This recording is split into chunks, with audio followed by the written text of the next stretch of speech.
হোসাইন ইসলাম শেষ হয়ে গেল। এমন কথা বারবার যখন বলতেছে, ঠিক ওই সময় 80 বছরের একজন সাহাবী আনাস ইবনে মালিক রাদিয়াল্লাহু তাআলা আনহু, সুবহানাল্লাহ বলেন, লাঠির ভর দিয়ে খাড়া হচ্ছে। আর এখন লাঠি ধরাই লাগে না, মসজিদে এসে সিয়ারত বসে। জোরে কোন ঠিক কিনা? আমি তেজত আসার আগে একজন বলতে, হুজুর আমাদের মসজিদের সিয়ারগুলো সব রাগ করে ভোট তুলে ধরছে, এখন সিয়ারত বসে যারা নামাজ পড়ে এরা খুবই মন খারাপ। তো বলেন তো এর সমাধান কি? আমি বেশি কিছু বললাম না, কোরআনের আয়াত আপনারা পড়েন, লা ইউকাল্লিফুল্লাহু নাফসান ইল্লা উসাহা। আল্লাহ বলেছেন তোমার কষ্ট হবে, এমন কিছু আমি আল্লাহ তোমাকে চাপায়া দেইনি। তুমি যদি হাত ভাঙ্গা, পাও ভাঙ্গা, মাথা ভাঙ্গা হও, তুমি খাড়া হওয়ার পারতেছে না, তুমি সিয়ারত বসে নামাজ পড়ো, সমস্যা কি? সমস্যা কি? কিন্তু সেই নামাজটা তোমাকে বাড়িতে পড়া লাগবে, মসজিদের জামাতের সঙ্গে হবে না। জোরে কোন কথা ঠিক কি না? কারণ রাসূলের জীবনী পড়ে দেখেন, যতক্ষণ পর্যন্ত কাতার সোজা না হয়েছে রাসূল ততক্ষণ কেবলামুখী হয়নি। রাসূল কোন দিকে হয়নি? কেবলামুখী হয়নি। ওই মুসল্লির দিকে তাকায় আছে, এই ওখানে ফাঁকা আছে, ওখানে লাইন ফাঁকা আছে, পায়ের গোড়ার সঙ্গে গোড়ালি মিল করো। কারণ জামাতে নামাজ পড়া যেমন ওয়াজিব, কাতার সোজা করা তেমন ওয়াজিব। সাহাবীরা জিজ্ঞাসা করলেন, কাতার সোজা কেমনে হবে? বলে গোড়ালির সঙ্গে গোড়ালি মিল করা লাগবে। তো গোড়ালির সঙ্গে যদি গোড়ালি মিল করে, সিয়ারত যে বসে আছে তার পা গোড়ালি কুটে গেছে। আপনি তো পড়ছেন না, এখন না হয় অসুস্থ হয়েছেন, সিয়ারত পড়তেছেন, আপনাকে মসজিদে পড়া লাগবে কেন? সারা জীবন চাকরি করা লাগে? এই সারা জীবন চাকরি করা লাগে? 60 বছর পর্যন্ত চাকরি করেন, তারপরে সরকার দেখবে ওর কানের পাওয়ার কমে গেছে, চোখের পাওয়ার কমে গেছে, মাথার বল নাই, বসে থেকে পেনশন খা। ধরে কোন কথা ঠিক না? তো সরকার যদি পেনশন দেওয়ার পরে আল্লাহ পারে না? যৌন বয়সে শয়তানি মেরে বুড়ে বয়সে সিয়ার লিয়াচ্ছে।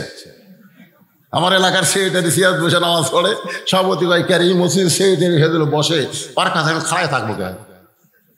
লাতির কথা তুই একটা চেয়ার লে, সেক্রেটারির ডান সাইডে থবু, তুইও বসবি, আমিও বসবো। পরে জুম্মার জায়গা থেকে সভাপতি চেয়ার বলছে, সেক্রেটারি বলছে, সভাপতি বলছে, ইমাম সাহেব তাকায় কয় কি কর্ম, জবান খুলে চাকরি হেরামো। আমাদের বাংলাদেশ আজ থেকে 20 বছর আগে মসজিদে কোনো সিয়ারই ছিল না। ধরে কোন কথা ঠিক কি না? এগুলো সব দেখা দেখি, কেন সারাদিন তুই হাঁটতে পারিস, তুই গোটা ফুটিয়া 10 কেজি ব্যাগ লিয়া বাজার করতে পারিস, আর মসজিদে এসে তো সিয়ার কুটি। আল্লাহ কোরআনে বলেছেন, কুমু লিল্লাহি কানিতিন, দাঁড়াও আনুগত্য নিয়ে আল্লাহর জন্য। 80 বছর একজন সাহাবী লাঠিতে ভর দিয়ে দাঁড়িয়ে বলতেছেন, ইয়াজিদ মুখে যা আসে তা বলতে পারো না, মুখে যা আসে তা বলতে পারো না। হোসাইন শেষ হয় নাই, বরং তুমি শেষ হওয়ার পথে। হোসাইন শেষ হয় নাই, বরং তুমি শেষ হওয়ার পথে। তুমি হোসাইনকে চিনো না, যার কারণে মুখের মধ্যে লাঠি ঢুকাইয়া তিরস্কার করতেছ। তুমি আলেমদের চিনো না, যার কারণে আলেমদের হাতে তুমি হ্যান্ডকাপ লাগাইছো। জোরে কোন কথা ঠিক কিনা? আল উলামা ওয়ারাসাতুল আম্বিয়া, আলেমরা হলো নবীদের ওয়ারিস, যাদের হাতের সঙ্গে হাত লাগানোর জন্য হাজার হাজার মানুষ দাঁড়ায় থাকে। সেদিন পাপ নামাজ করলাম, টেস্ট থেকে নামার পরে আমাকে ব্যারিকেড দিয়ে ঘরের মধ্যে নিয়ে গেল। আমি বললাম, ব্যারিকেড কেন ভাই? বলে 3 বছর ওর পাপ নাইছেন, হাজার হাজার মানুষ আপনার হাতের সাথে হাত লাগাবে। যে আলেমের হাতের সঙ্গে হাত লাগানোর জন্য বাংলার মুসলমান পাগল, সে আলেমের হাতে এখন হ্যান্ডকাপ লাগাই দিছ। এইটা ওরা চিনে না, যার কারণে লাগায়। জোরে বলেন কথা ঠিক কিনা? তুমি চিনো না, তুমি চিনো না। যার মুখে লাঠি ঢুকাইছো এইটারে তুমি চিনো না রে। ওমর ফারুক বললেন, হুজুর আসরের প্রথম রাকাতে সেজদায় 3 বার সুবহান রাব্বিল আলা, কিন্তু দ্বিতীয় সেজদায় 100 বার সুবহান রাব্বিল আলা বলি, তাও সেজদা তোলেন না কেন? কে বলতেছে? ওমর ফারুক আল্লাহ রাসূলকে। রাসূল বলতেছে, ওমর প্রথম সেজদা দেওয়ার পরে আমি ঠিকঠাক মতো সেজদা তুলেছি, দ্বিতীয় সেজদা দেওয়ার সাথে সাথে হোসাইন এসে আমার পিঠের উপর করছে। এখন হোসাইনও নামে না, আমিও মাথা তুলতে পারি না। উমর বলতেছি, ইয়া রাসূলুল্লাহ, আল্লাহর সেজদা, আপনার নাতি হোসাইন বসলো, আপনি ওকে নামাইয়া দিয়ে সেজদা তুলবেন। আল্লাহ রাসূল বললেন, ওমর, আমি নামাবার চাইছি, কিন্তু নামাজের মালিক আল্লাহ বলেছে, ইয়া রাসূলুল্লাহ, আপনি যেমন হোসাইনকে ভালোবাসেন আমি আল্লাহও তেমন ভালোবাসি। যতক্ষণ আপনার পিঠে বসে থাকবে আপনি সেজদা থেকে মাথা তুলবেন না। কেন? কেন? এই হোসাইন বাতিলের সঙ্গে আপোষ করে নাই, হকের পক্ষে নিজের জীবন দিয়ে বুঝে গেছে ইমানের দাম বেশি, জীবনের কোনো দাম নাই। জোরে করে কথা ঠিক না? যারা প্রকৃত মুসলমান হবে তাদের কাছে ইমানের দাম আছে, জীবনের কোনো দাম নাই। আপনি যতই চেষ্টা করেন আপনার জীবন আপনি বাঁচাবার পারবেন না। মাইকেল জ্যাকসন 150 বছর বাঁচার জন্য 10টা ডাক্তার নিয়োগ দিছে। দেহের ডাক্তার, হার্টের ডাক্তার, রক্তের ডাক্তার, কিডনি ডাক্তার, বিশেষজ্ঞ ডাক্তার সব নিয়োগ দিয়েছে। আমি জানি 150 বছর বাঁচি, 49 বছর বয়সেই মরে গেছে। এরে পাগলা, ডাক্তার তো বাঁচাবি।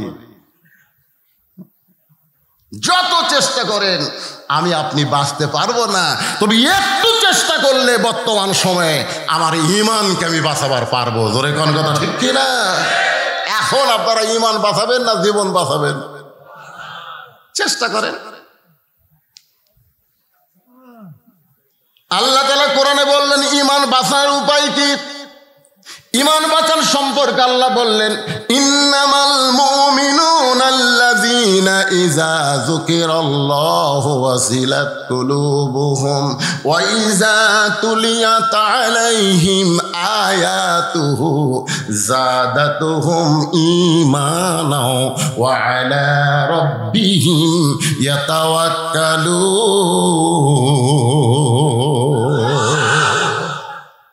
না আপনাকে দিল সমস্যা হয়, আমাদের 2 লোক উঠছে, তা আমি উঠি, অসুস্থ তো। আপনি কি খবর চাচ্ছেন? আমার জামায় 2.5 ঘন্টা ওয়াজ করছে, তার 1.5 ঘন্টা, আমার 1 ঘন্টা। আমার কাছে বাবা খালি 1 ঘন্টা দেয় ওয়াজ করবে। তা আপনারা যদি ওঠেন, তা আমি এই অসুস্থ মানুষ, বুড়া মানুষ, কি জন্য বসে থাকবো? রাই সর্দি মিলাই উঠি না কি কন? দেখে এবার কে ওঠে, কি কথাগুলো দরকার আছে না নাই? জোরে কান আছে না? হ্যাঁ, তো দরকারি কথা শুনবেন না কি শুনবে? আনাস ইবনে মালিক বলে, ইয়াজিদ, আল্লাহর নবী একদিন সাহাবীদের সামনে বললেন, সাহাবীরা রে, আমি আমার জীবনের একটা গুরুত্বপূর্ণ ঘটনা তোমাদের শোনাতে চাই। সাহাবীরা বললেন, হুজুর, আপনার সব ঘটনাই গুরুত্বপূর্ণ। রাসূল বললেন, আমার জীবনের সবচাইতে গুরুত্বপূর্ণ ঘটনা আজকে ঘটে গেছে। সাহাবীরা শোনার জন্য সবাই ব্যাকুল হয়ে গেলেন। রাসূল বললেন, তাহলে শোনো। আমি মসজিদ নববীর মধ্যে বসে আছি, এমন সময় ফেরেশতা জিবরাইল আমার কাছে আল্লাহর কোরআন এসেছে। সুবহানাল্লাহ কোন। কোরআন দেওয়া নেওয়া যখন শেষ হয়ে গেল, ফেরেশতা জিবরাইল দাইহাতুল কালবি সাহাবীর চেহারায় আমার কাছে বসে থাকলো। এখানে একটা জিনিস আপনারা খেয়াল করবেন, জিবরাইল আসে আল্লাহর হুকুমে, কিন্তু যাওয়ার সময় আল্লাহর হুকুম থাকে না, নবীর হুকুম লাগবে। আল্লাহ রাসূল যাওয়ার হুকুম দেয়নি, জিবরাইল বসে আছে দাইহাতুল কালবি সাহাবীর চেহারায়। ইতিমধ্যে হোসাইন কোথা থেকে দৌড়ে এসে বলে, না না, আমি মায়ের কাছে খাবার চাইছি, মা খাবার দেয়নি। আমি তখন বলেছি নানার কাছে যাব। আমার মা বলেছে, নানার কাছে যাস না, তোর নানা ক্ষুধার জ্বালায় পেটে পাথর বাঁধা আছে, তুমি কি মনে করছো আমি তোমার কাছে যাব? এ কথা বলে দৌড়ে এসে দাইয়াতুল কালবি বিশ্বাস করে জিবরাইলের কোলের মধ্যে বসে বলতেছে, নানার সাহাবী, মাঝে মধ্যে আসো, গুদুর গুদুর করে কি যেন কও আর ফসকান দেও। আজকে যখন তোমারে পাইছি আমি আর তোমাকে ছাড়তেছি না, খাবার দেও। ফেরেশতা জিবরাইল উসমস করতেছে। আল্লাহ রাসূল ইশারাত দ্বারা বললেন, জিবরাইল, আমার নাতি হোসাইন তোমাকে চিনেনি, দাইহাতুল কালবি মনে করে তোমার কোলে বসেছে, এমন করে উসমস করতেছো কেন? যে তোমার কোলে বসেছো তুমি তাকে চিনো না? আল্লাহ রাসূল বলতেছে যে তোমার কোলে বসেছে তুমি তাকে চিনো না? আমি আছি নামাজের সিজদায়, ওই হোসাইন আমার পিঠে চড়েছে, যতক্ষণ পর্যন্ত হোসাইন না নামবে আমাকে হোসাইনকে পিঠ থেকে নামাতে আল্লাহ নিষেধ করেছে। আমি নবীরে ঘোড়া বানাইছে যে তোমার কোলত চড়ে বসে আছে, আমার ঘোড়া বানাতে, আর তুমি এই করতেছে। তার মানে জিবরাইল খামোশ। কিন্তু হোসেন বারবার বায়না ধরলো, খাবার না দিলে ছাড়বো না। দাহিয়াতুল কালবির চেহারায় চোখ দিয়ে দর দর করে পানি পড়তেছে। আল্লাহ ডাক দে বলে, জিবরাইল ফান্দে পড়া বগ হয়ে তুই কান্দিস না, যে তোর কোলে বসেছে সে তোরে চিনে না, যদি তোরে চিনতো তাহলে তোর কোলে কোনোদিন সে বসতো না। রে জিবরাইল, যে তোমার কোলে বসেছে আমি আল্লাহ তাকে এত ভালোবাসি, জান্নাতের বাগান থেকে আঙ্গুর তোমার জামার ডান পকেট ভরায়া দিলাম। ইয়াজিদ, মুখের মধ্যে লাঠি ঢুকাই আর কি মারিস? ইন্নামা ইয়াখশাল্লাহ মিন ইবাদিহিল উলামা। বান্দা সময়ের মধ্যে আলেমরা আল্লাহকে বেশি ভয় করে, তারা নারী নির্যাতন করে। বউলে ধরা বললে সাংবাদিক কয় তোর কাবিন আছে, আর শাকিব খান বিয়া ছাড়াই বাচ্চা জন্ম দিচ্ছে। জোরে কোন কথা ঠিক কিনা? চিনিস না, না চিনার কারণে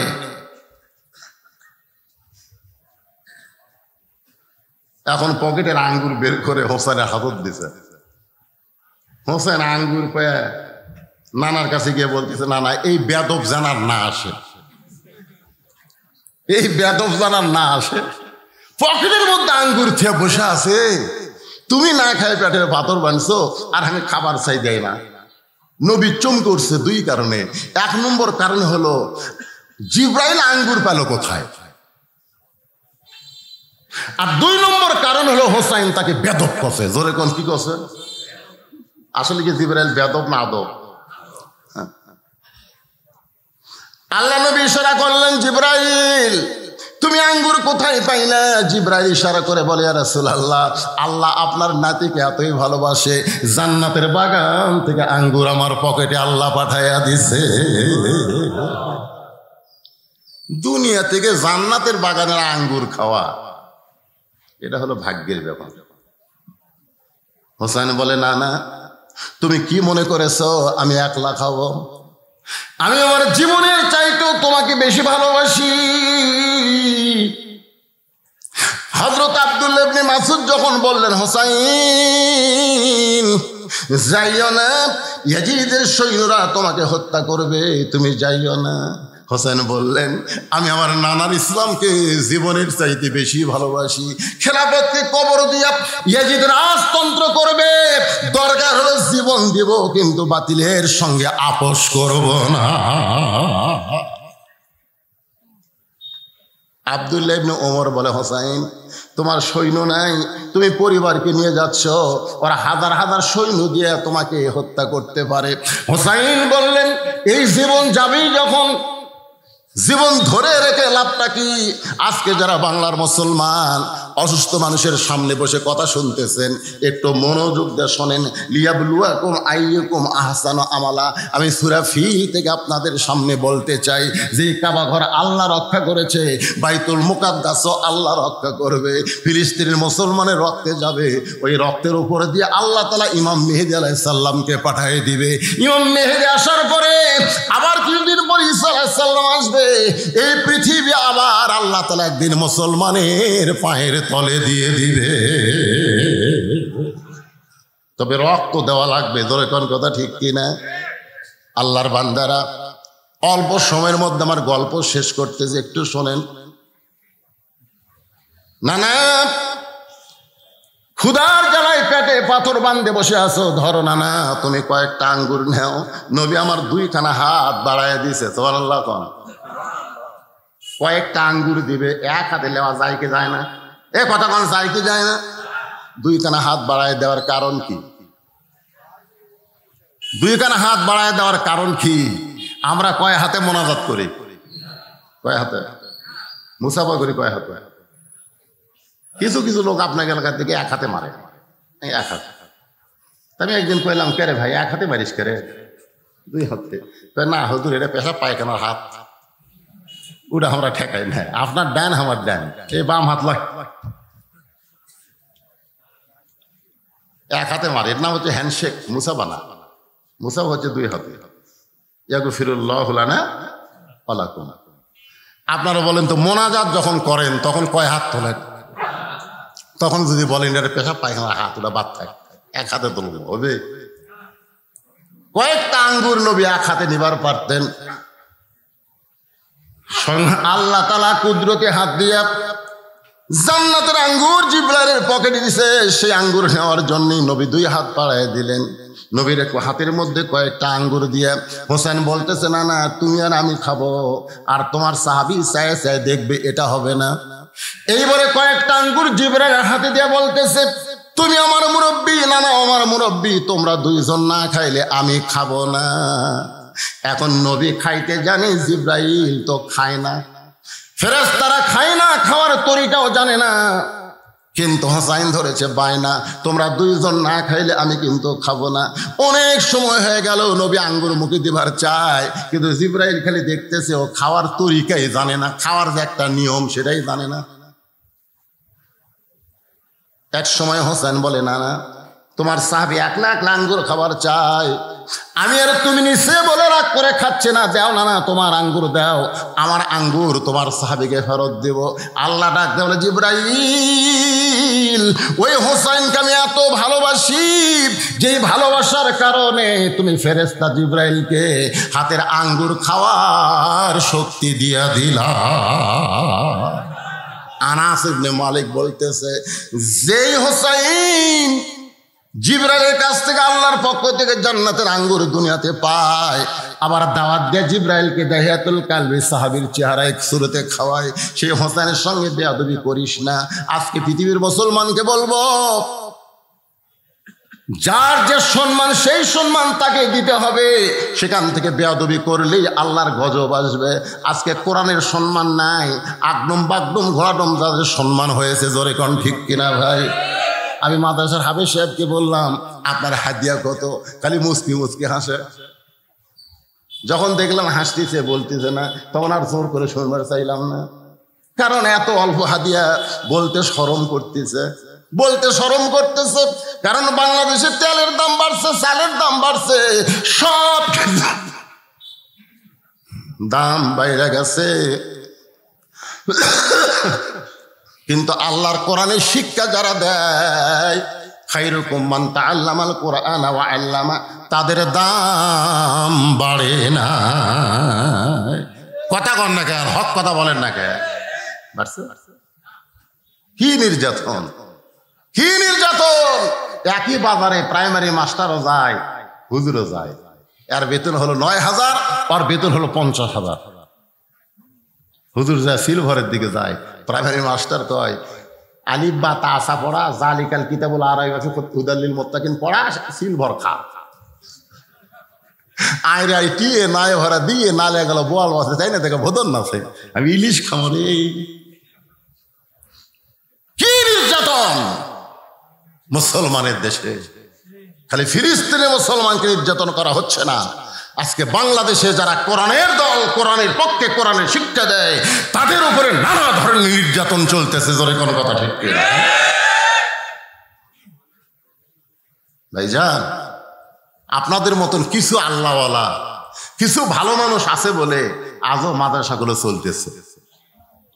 যেদিন আপনারা বুড়া লোক দেখাবেন, সেদিন থেকে এই মাদ্রাসাগুলো বন্ধ হবে। বন্ধ হবে না, চলবেই আপনাদের মতো ভালো মানুষের দ্বারা। আল্লাহ কবুল করুক, জোরে কোনা আমিন। আমি আশ্চর্য হয়ে গেলাম এখানকার কথা শুনে। সর্বসাকুল্যে 150 জন বাচ্চা এখানে পড়ে, তাই না? 150 জন না, 150 জন পড়ে। এই হাজার হাজার মানুষের মধ্যে আমি 150টা কোরআন শরীফ চাই। এই বাচ্চাদের হাতে একটা করে কোরআন শরীফ দেওয়া লাগবে। যারা কোরআনকে ভালোবাসেন আপনি উঠবেন না। আল্লাহর নবী একদিন সাহাবীদের সামনে বললেন, সাহাবীরা রে, আমি আমার জীবনের একটা গুরুত্বপূর্ণ ঘটনা তোমাদের শোনাতে চাই। সাহাবীরা বললেন, হুজুর আপনার সব ঘটনাই গুরুত্বপূর্ণ, রাসূল বললেন, আমার জীবনের সবচাইতে গুরুত্বপূর্ণ ঘটনা আজকে ঘটে গেছে। সাহাবীরা শোনার জন্য সবাই ব্যাকুল হয়ে গেলেন। রাসূল বললেন, তাহলে শোনো। আমি মসজিদ নববীর মধ্যে বসে আছি, এমন সময় ফেরেশতা জিবরাইল আমার কাছে আল্লাহর কোরআন এসেছে। সুবহানাল্লাহ।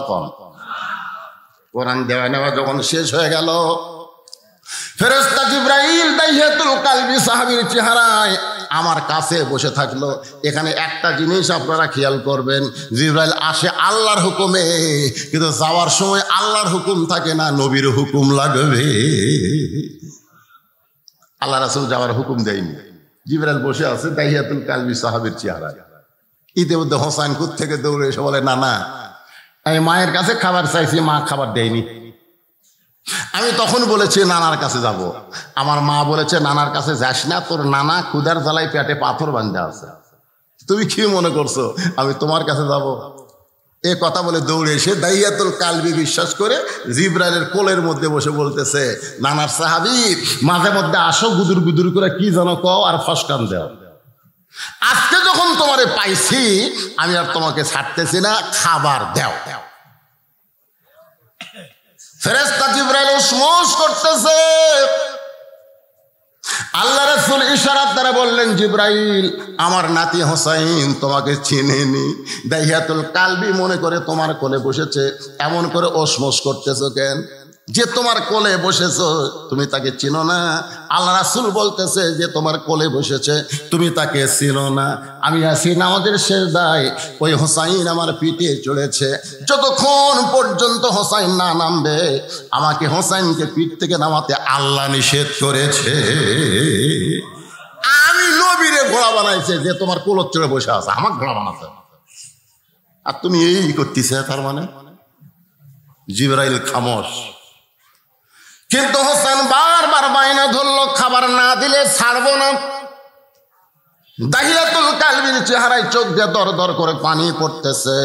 আল্লাহ ডাক দে বলে, জিবরাইল, ফান্দে পড়া বগ হয়ে তুই কান্দিস না। যে তোর কোলে বসেছে সে তোরে চিনে না। যদি তোরে চিনতো তাহলে তোর কোলে কোনোদিন সে বসতো না।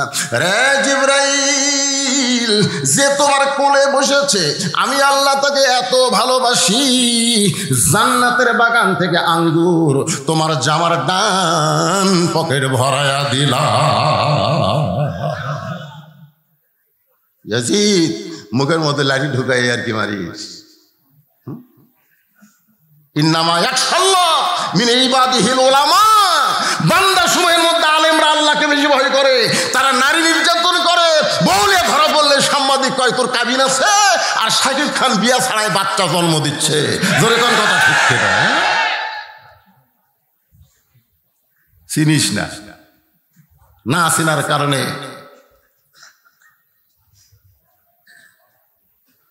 এখন পকেটের আঙ্গুর বের করে হোসেনের হাতত দিছে। হোসেন আঙ্গুর পেয়ে নানার কাছে গিয়ে বলতেছে, নানা এই বেদব জানার না আসে, এই বেদব জানার না আসে।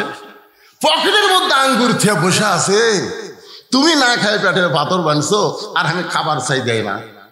নবী চুম করছে দুই কারণে। এক নম্বর কারণ হলো জিবরাইল আঙ্গুর পেল কোথায়, আর দুই নম্বর কারণ হলো হোসাইন তাকে বেদব করছে। জোরে কোন কি করছে? আসলে কি জিবরাইল বেদব না আদব?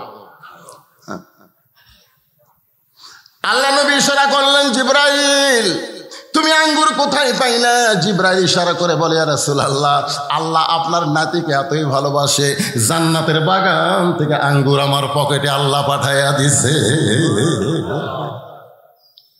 দুনিয়া থেকে জান্নাতের বাগানের আঙ্গুর খাওয়া, এটা হলো ভাগ্যের ব্যাপার। হোসেন বলে, না না, তুমি কি মনে করেছো আমি একলা খাবো? আমি আমার জীবনের চাইতেও তোমাকে বেশি ভালোবাসি। হযরত আব্দুল্লাহ ইবনে মাসউদ যখন বললেন, হোসাইন যাইও না, ইয়াজিদের সৈন্যরা তোমাকে হত্যা করবে, তুমি যাইও না। হোসেন বললেন, আমি আমার নানার ইসলামকে জীবনের চাইতে বেশি ভালোবাসি।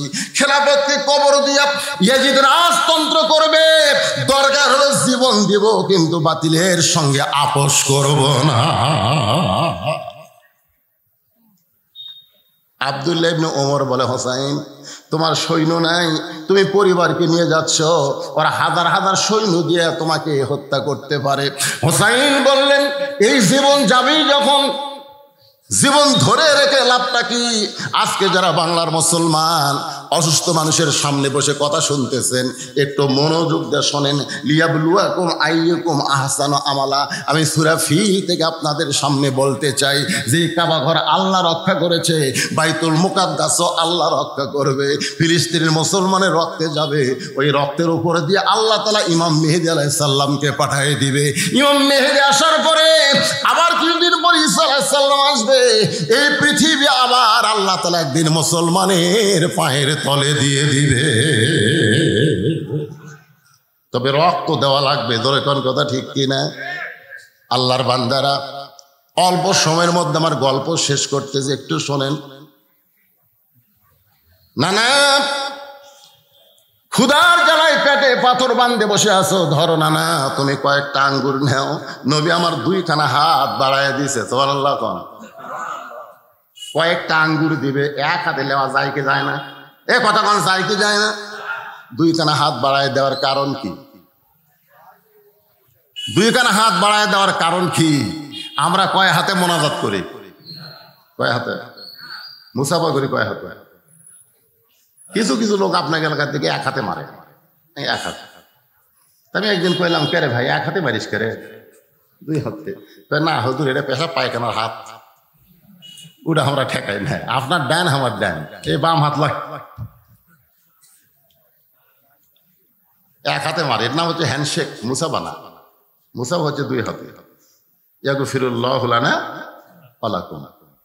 আপনারা বলেন তো, মোনাজাত যখন করেন তখন কয় হাত তোলেন? তখন যদি বলেন এটা পেশাব পায়খানার হাত, ওটা বাদ থাকে, এক হাতে তুলব হবে। কয়েকটা আঙ্গুর নবী এক হাতে নিবার পারতেন। আল্লাহ তাআলা কুদরতে হাত দিয়া জান্নাতের আঙ্গুর জিবরাইলের পকেটে দিছে, সেই আঙ্গুর নেওয়ার জন্য নবী দুই হাত বাড়ায় দিলেন। নবীর হাতের মধ্যে কয়েকটা আঙ্গুর দিয়ে হোসেন বলতেছে, না না তুমি আর আমি খাবো, আর তোমার সাহাবী চায় চায় দেখবে, এটা হবে না। এইবারে কয়েকটা আঙ্গুর জিবরাইলের হাতে দিয়ে বলতেছে, তুমি আমার মুরব্বী, না না আমার মুরব্বী, তোমরা দুইজন না খাইলে আমি খাবো না। এখন নবী খাইতে জানে, জিবরাইল তো খায় না, ফেরেশতারা খায় না, খাওয়ার তরিকাও জানে না। কিন্তু হোসাইন ধরেছে বায়না, তোমরা দুইজন না খাইলে আমি কিন্তু খাবো না। অনেক সময় হয়ে গেল, নবী আঙ্গুর মুখে দিবার চায়, কিন্তু জিবরাইল খালি দেখতেছে, ও খাওয়ার তরিকাই জানে না, খাওয়ার যে একটা নিয়ম সেটাই জানে না। এক সময় হোসেন বলে, না না তোমার সাহাবী একলা একলা আঙ্গুর খাবার চায়, আমি আর তুমি নিচে বলে রাগ করে খাচ্ছে না, দাও না না তোমার আঙ্গুর দাও, আমার আঙ্গুর তোমার সাহাবীকে ফেরত দেব। আল্লাহ ডাকতে বলে, জিবরাইল ওই হোসেনকে আমি এত ভালোবাসি, যেই ভালোবাসার কারণে তুমি ফেরেশতা জিবরাইলকে হাতের আঙ্গুর খাওয়ার শক্তি দিয়া দিলা। আনাস ইবনে মালিক বলতেছে, যেই হোসেন জিবরাইলের কাছ থেকে আল্লাহর পক্ষ থেকে জান্নাতের আঙ্গুর দুনিয়াতে পায়, আবার দাওয়াত দিয়ে জিবরাইলকে দাহিয়াতুল কালবি সাহাবীর চেহারা এক সুরতে খাওয়ায়, সেই হোসেনের সঙ্গে বেয়াদবি করিস না। আজকে পৃথিবীর মুসলমানকে বলবো, যার যে সম্মান সেই সম্মান তাকে দিতে হবে, সেখান থেকে বেয়াদবি করলেই আল্লাহর গজব আসবে। আজকে কোরআনের সম্মান নাই, আগডম বাগডম ঘোড়াডম যাদের সম্মান হয়েছে, জোরে কোন ঠিক কিনা ভাই? আমি মাদ্রাসার হাফেজ সাহেবকে বললাম, আপনার হাদিয়া কত? খালি মুসকি মুসকি হাসে। যখন দেখলাম হাসতেছে বলতেছে না, তখন আর জোর করে শুনবার চাইলাম না, কারণ এত অল্প হাদিয়া বলতে শরম করতেছে, বলতে শরম করতেছে। কারণ বাংলাদেশে তেলের দাম বাড়ছে, চালের দাম বাড়ছে, সব দাম বাইরে গেছে, কিন্তু আল্লাহর কোরআনের শিক্ষা যারা দেয়, খায়রুকুম মান তাআল্লামাল কোরআনা ওয়া আল্লামা, তাদের দাম বাড়ে না। কথা কন না কেন? হক কথা বলেন না কেন? বাড়ছে? কি নির্যাতন, কি নির্যাতন! একই বাজারে প্রাইমারি মাস্টারও যায়, হুজুরও যায়, এর বেতন হলো ৯,০০০, আর বেতন হলো ৫০,০০০। হুজুর যা সিলভারের দিকে যায়, প্রাইমারি মাস্টার কয় আলিফ বা তাসা পড়া, জালিকাল কিতাবুল আরাইবা হুদাল্লিল মুত্তাকিন পড়া, সিলভার খা। আইরে আই টিয়ে নায় ভরা দিয়ে নালে গেল বোয়াল মাছে, তাই না? দেখো ভোদন নাছে, আমি ইলিশ খাবো রে। কি নির্যাতন মুসলমানের দেশে! খালি ফিলিস্তিনে মুসলমানকে নির্যাতন করা হচ্ছে না, আজকে বাংলাদেশে যারা কোরআনের দল, কোরআনের পক্ষে কোরআনের শিক্ষা দেয়, তাদের উপরে নানা ধরনের নির্যাতন চলতেছে। জোরে কোনো কথা ঠিক কি? ভাইজান, আপনাদের মতন কিছু আল্লাহওয়ালা, কিছু ভালো মানুষ আছে বলে আজ আজকে এখানে যত মুসলমান আপনারা এসেছেন, আমি যদি আপনাদের বলি কোরআন শরীফটা আপনারা ধরেন কোরআন শরীফ, অনেকেই বলবেন হুজুর কোরআন পড়া তো দূরের কথা, কোরআন ধরারও সাহস আমার নাই। কোরআন পড়তে গেলে, কোরআন ধরতে গেলে যে যোগ্যতা লাগবে সেটা হলো পবিত্র হওয়া লাগবে। জোরে কোন কি হওয়া লাগবে? যেই শিক্ষা ধরতে গেলে পবিত্র হতে হয়, সেই শিক্ষা মানুষকে কত সুন্দর করে, সেই কোরআন মানুষকে কত সুন্দর করতে পারে, এ বিষয়ে আমাদের কোনো জ্ঞান নাই। আমাদের কি নাই? কোনো জ্ঞান নাই। ফেরেশতা জিবরাইল বললেন বিইসমি রব্বিকাল্লাযী খালাক, আপনি সে আল্লাহর নামে পড়েন যে আল্লাহ আপনাকে সৃষ্টি করেছেন। আমাদের সৃষ্টি করেছেন কে? সবাই বলতে হবে কে করেছেন? আল্লাযী খালাকাল মাউতা ওয়াল হায়াতা লিয়াবলুয়াকুম আইয়ুকুম আহসানু আমালান ওয়া হুয়াল আজিজুল গফুর। তোমাদের মৃত্যু এবং হায়াতকে আমি আল্লাহ সৃষ্টি করেছি। আগে মৃত্যুর কথা বলার পিছনে কারণ আছে। আজকে দুনিয়াতে আসার পরে আমরা অনেকেই যাবার চাচ্ছি না, ঠিক কিনা বলে? অনেকেই যাবার চাচ্ছি না, যে দুনিয়া ছেড়ে যে যাওয়া লাগবে এই কথা অনেকে বলি ঠিকই, কিন্তু চাল চলন দেখে মনে হয় না যে সে বিশ্বাস করে। কারণ মানুষের চাল চলন দেখলেই তো বোঝা যাবে যে সে আসলে দুনিয়ার থেকে যাবে কি যাবে না। কি কারণ এরকম লোক আছে না? নাই? সব সময় খালি উপর দিকে তাকায় থাকে, দোতলা, তিনতলা, চারতলা, পাঁচতলা, ঘাড় কাত করে দেখতেছে 10 তলা।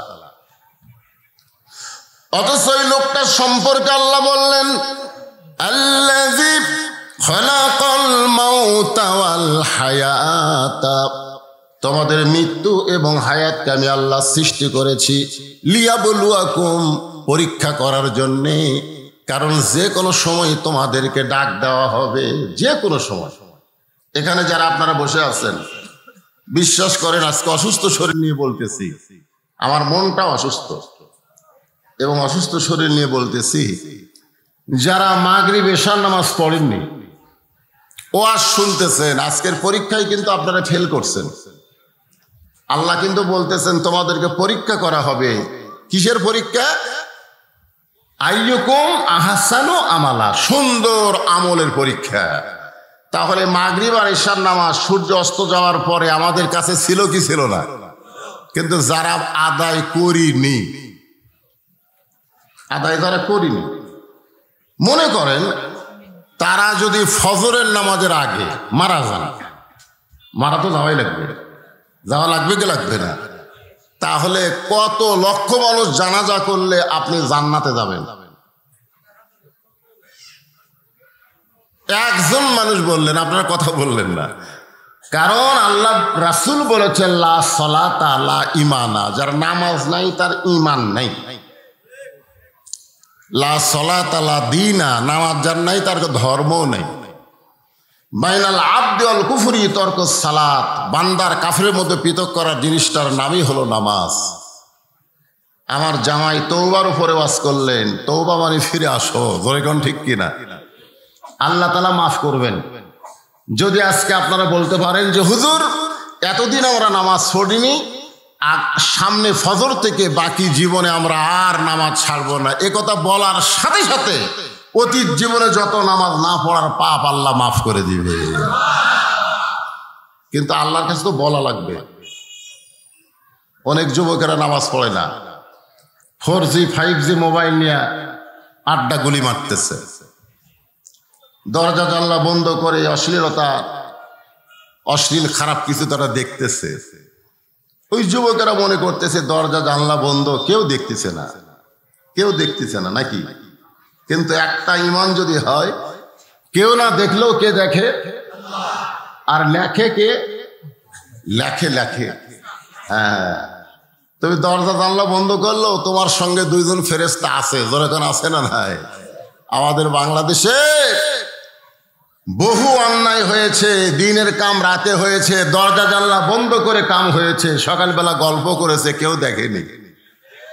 ফেরেশতারা মনে হয় চুপ করে আছে নাকি? কাম ফেরেশতারা মনে মনে বলতেছে, তোর মার হবি জাগা মতো। একটা গান শুনেছেন, অনেক আগে হয়েছে, যদি ফুলগুলো হয় অভিমানে ঝরে যায়, আমি মালা গেতে বলো কারে পরাবো, সে যে কেন এলো না, কিছু ভালো লাগে না, কবরে আসুক তারে আমি মজা দেখাবো। আমাদের সকলের সামনে কবর আছে না নাই? আব্দুল মুত্তালিব কাবা ঘরের দরজায় হাত দিয়ে বললেন, আল্লাহ, ও কাবার মালিক, আমরা বড় অসহায়, আমাদের অস্ত্র নাই, আমাদের সৈন্য নাই, আজকে আব্রাহা আইছে তোমার ঘর ধ্বংস করার জন্যে। যে ঘর নির্মাণ করেছে আমাদের জাতির পিতা হযরত ইব্রাহিম, ধরে বলেন নাম কি? মিস্ত্রি হলো ইব্রাহিম, আর জোগাড়দার হলো তার ছেলে ইসমাইল। বলেন সুবহানাল্লাহ। আজকে তোমার ঘর তুমি রক্ষা করো। আজকে ফিলিস্তিনে বাইতুল মুকাদ্দাসের সামনে আব্দুল মুত্তালিবের মতন একজন মানুষের দরকার। জোরে কোন কথা ঠিক কিনা?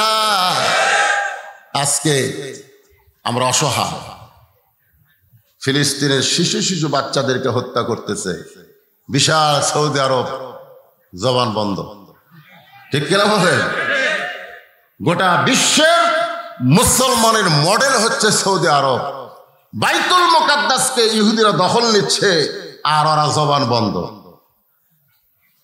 হোসেনের মাথা নিয়ে যখন এজিদ হোলি খেলতেছিল, মুখের মধ্যে লাঠি ঢুকায় যখন বলতেছিল, হোসাইন তুমি শেষ, তোমার অস্তিত্ব শেষ হয়ে গেছে, এখন থেকে আমি এজিদ থাকবো, তুমি হোসাইন আর থাকতে পারলা না। এজিদের সামনে হাজার হাজার মুসলমান ছিল, সবাই মুখে কুলুপ দিছে, কথা বললি তো এজিদ শেষ করে দিল। আজকে আমেরিকাকে শক্তিশালী মনে করো, বিএনপি ভাবতেছে আমেরিকা যদি আমাদের পক্ষে থাকে, আওয়ামী লীগ আর ক্ষমতা থাকতে পারবে না। আওয়ামী লীগ বলতেছে ভারত যদি আমাদের সঙ্গে থাকে, আমাদেরকে নামাই কে? মুসলমান যারা হবে তারা বলবে আল্লাহ আমাদের সাথে থাকতে হবে। জোরে কোন কথা ঠিক কিনা? আল্লাহ থাকতে হবে, ভারত আমেরিকা না। ইমান নিয়ে বলে আওয়ামী লীগ ক্ষমতা আছে, আওয়ামী লীগ ক্ষমতা থাকলে আল্লাহ কুটি আছে? হ্যাঁ,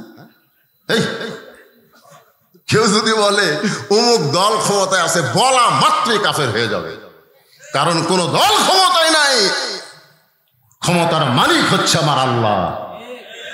বিশ্বাস করে যদি বাইতুল মুকাদ্দাস আল্লাহর কাছে সুপর্দ করা হয়, আল্লাহর সেই পাওয়ার এখন আছে না নাই? ধরে এখন আছে না নাই?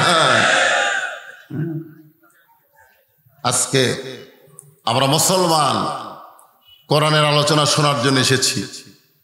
প্রথম বিষয়টা হলো আমাদের ঈমানটা দেখেন তো ঠিক আছে কিনা। আমাদের ঈমান সম্পর্কে রাসূল বললেন, ইকরার বিল লিসান, তাসদীক বিল জানান, আমল বিল আরকান। এরই নাম হলো ঈমান। জবানে বলতে হবে লা ইলাহা ইল্লাল্লাহ। এ বললে কি গুনাহ হবে নাকি? সবাই বলেন লা ইলাহা। কলিজার মধ্যে জায়গা দেওয়া লাগবে, শুধু জবানে বললে হবে না, কলিজার মধ্যে ইমানের জায়গা দেওয়া লাগবে। কলিজার মধ্যে যখন ইমানের জায়গা হবে, এক ভাইকে হত্যা করেছে, আর এক ভাই হাসপাতালে, ছোট্ট 2 ভাই। ফিলিস্তিনের একজন হত্যা হয়েছে, আর একজন আহত অবস্থায়। যখন ছোট ভাইয়ের লাশটা নিয়ে যাচ্ছে, একটু বড় বয়সে 1 বছরের, বলে আমার ভাইকে আমার কাছে নিয়ে আসো। ভাইকে যখন তার কাছে নিয়ে আসা হলো, মাত্র 8 বছরের একটা বাচ্চা, পৃথিবীর কোন মানুষের কথা বলল না, আল্লাহর কোরআন থেকে ঈমানের দাবিতে বলতেছে, ওয়ালা তাকুলু লিমান ইয়াকতালু ফি সাবিলিল্লাহি আমওয়াতুন বাল আহইয়াউ ওয়ালাকিন লা তাশউরুন। ভাইরে, আল্লাহর জন্য তোর জীবন গেছে, তুই মরে যাসনি ভাই, তুই জান্নাতে চলে গেলি, আমিও তোর রাস্তার অপেক্ষা। তাই ফিলিস্তিনের একজন মা বলেছে, পৃথিবীর মায়েরা সন্তান জন্ম দেয়, আর ফিলিস্তিনের মায়েরা একটা করে মুজাহিদ দুনিয়ার বুকে জন্ম দেয়। এরপরও 100 বছর হলো তাদেরকে নির্যাতন করা হচ্ছে। আর গত কয়েকদিন হলেও আমেরিকার রণতরী গিয়া ইসরায়েলের সামান্য জাকির ইহুদিকে তেমন সাহস দিয়েছে, বাইতুল মুকাদ্দাসের দরজাগুলো বন্ধ করে দেওয়া হচ্ছে, মুসলমানকে ভিতরে ঢুকতে দেওয়া হচ্ছে না। এই অবস্থায় আমাদের করণীয় কি? একটু শোনা দরকার আছে না নাই? দরকার আছে না নাই? যাওয়া তো লাগবেই। যাওয়া লাগবে না? আপনি এখান থেকে বাড়ি যাওয়ার কোনো গ্যারান্টি নাই।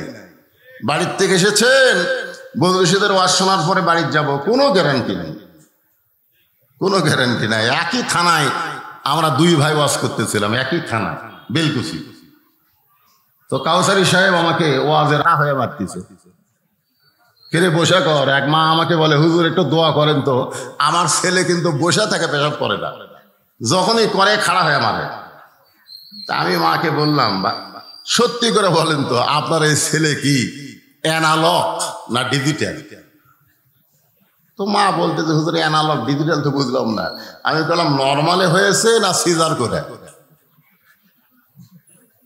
তো মা বলতেছে, মারাত্মক কথা আপনি বলতেছেন। আমি বললাম, একটু বলার জন্য, কেন বসে না এটা জানা লাগবে তো। তো বলে, হুজুর সিজার করে। সিজার করে যে বাচ্চা হচ্ছে, সেই বাচ্চা আপনি বলেন তো দোয়া দরুদ দিয়ে ভালো হবে? কথা কন না কেন? দোয়া পড়া দিছি, কান্দন থামে না, পানি পড়া দিছি, কান্দন থামে না। 1 মাস পরে বললাম, খবর কি? আর কান্দে না। তো কোন দোয়ায় কাম হলো? বলে, ওর বাপ একটা মোবাইল কিনে দিছে। যখনই কান্দে চালু করে দেয়, আর কান্দে না। মোবাইল না দেখলে ভাতই খায় না। হুজুর আমার কলজার পাখি মোবাইল দেখার খায়, তাহলে পক পক করা খায়। যে ছোট বাচ্চাকে মোবাইল দেখে খানা খাওয়াইলেন, একটু বড় হলে প্রাইমারি পাঠিয়ে দিলেন। কোন ক্লাসে পড়িস তুই? তো বসিস না কেন? তোর মাও দোয়া চায় বসার জন্য, তোর শিক্ষক তোর শিখাইনি কেমনে পেশাব করা লাগে। ছেলেটা মুসকে মুসকে হাসার বলে, পেশাব খানার যায় দেখি প্রাইমারি, আমার সারি খাড়া হয়ে পেশাব করে, আর সারি খাড়া হয়ে করে। তাহলে সেই ছেলে কি করবে? ভাইজান, সুন্দর আমলের পরীক্ষা হবে। এই সুন্দর আমল নিতে গেলে আল্লাহর কোরআনের শিক্ষার দরকার আছে না নাই? দরকার আছে না নাই? খালি শুনলে হবে না, ঘন্টার পর ঘন্টা কোরআন শুনবেন, আর যাওয়ার সময় বলবেন, জামাই কেমন করলো, শ্বশুর কেমন করলো। আগামীকাল গল্প হবে, কে জিতলো, জামাই না শ্বশুর? গল্প হবে না? জামাই শ্বশুরের লড়াই, কে ভালো কে করলো রে। এই তো হচ্ছে আজকে আমাদের বাংলাদেশে গল্প হচ্ছে। অমুক বক্তা আসলো, ও আর সাটাবার পারলো না, অমুক বক্তা আসলো, মানুষ একটা ওঠে না। সে গল্প আবু জেহেলও করছে। সারা রাত কোরআন শুনেছি, রাতটা কোন দিক দিয়ে গেল আমি বুঝবারই পারিনি, এত সুন্দর কোরআনের বাণী। এই গল্প আবু জেহেলও করছে। রাতটা আমার কোন দিক দিয়ে গেল বুঝবারই পারিনি। আবু সুফিয়ান বলতেছে, নেতা যে কোরআন শুনতে সারা রাত গেল বুঝবার পারলেন না, সেই কোরআনটা গ্রহণ করলে অসুবিধা কোন জায়গা? খালি শুনলেই যদি এত ভালো লাগে, সেইটা ধরলে অসুবিধা কোন জায়গা? একটা হলো শোনা, আর একটা হলো ধরা। এই মাদ্রাসার বাচ্চারা কোরআন ধরেছে, আর আপনারা কোরআন শুনতেছেন। জোরে কোন কথা ঠিক কি না? আবু জেহেল বলতেছে, আবু সুফিয়ান তুই যে কথা বললি, পরিবেশ খুব খারাপ, খুবই খারাপ পরিবেশ। এখন এই হক কথা জোরে বলা যাবে না, তোর কানটা আমার মুখের কাছে দে। পরিবেশ যখন খারাপ হয়, তখন সত্য কথা জোরে বলা যায়? কথা কন না কেন? আবু জেহেল বলতেছে পরিবেশ খুবই খারাপ। এখন এই হক কথা তোর কানে কানে বলবো। বর্তমানে বাংলাদেশে আবু জেহেলের মতন পরিবেশ হয়ে গেছে, হক কথা জোর গলায় বলা যাচ্ছে না, কানে কানে ফিস ফিস ফিস ফিস করে বলা লাগতেছে। জোরে কোন কথা ঠিক কিনা? কানে কানে ফিস ফিস ফিস ফিস, এবারে ফিস ফিস করিস কে? জোরে কর। তখন চারিদিকে তাকা, না হুজুর ঘুরতিছে। কি ঘুরতিছে? পুলিশ ঘুরতিছে, র্যাব ঘুরতিছে, তোর শোকত পড়তিছে, কিন্তু আজরাইলও ঘুরতিছে। জোরে কোন কথা ঠিক না? পুলিশ ঘুরতিছে, র্যাব ঘুরতিছে, চোখে পড়তিছে, কিন্তু আজরাইল।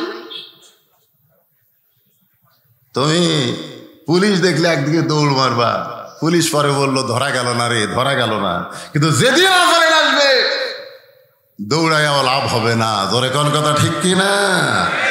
এই জন্য আল্লাহ বললেন লা তামুতুন্না, মৃত্যুবরণ করো না ইল্লা ওয়া আনতুম মুসলিমুন, যতক্ষণ মুসলমান না হবে। আর মুসলমান হইতে গেলে শুধু কোরআন শুনলে হবে না, সামিনা ওয়া তাআনা শুনতে হবে। এটা ধরার জন্য শুনতে হবে। কিসের জন্য? আবু জেহেল বলতেছে কানটা হর মুখের কাছে দে।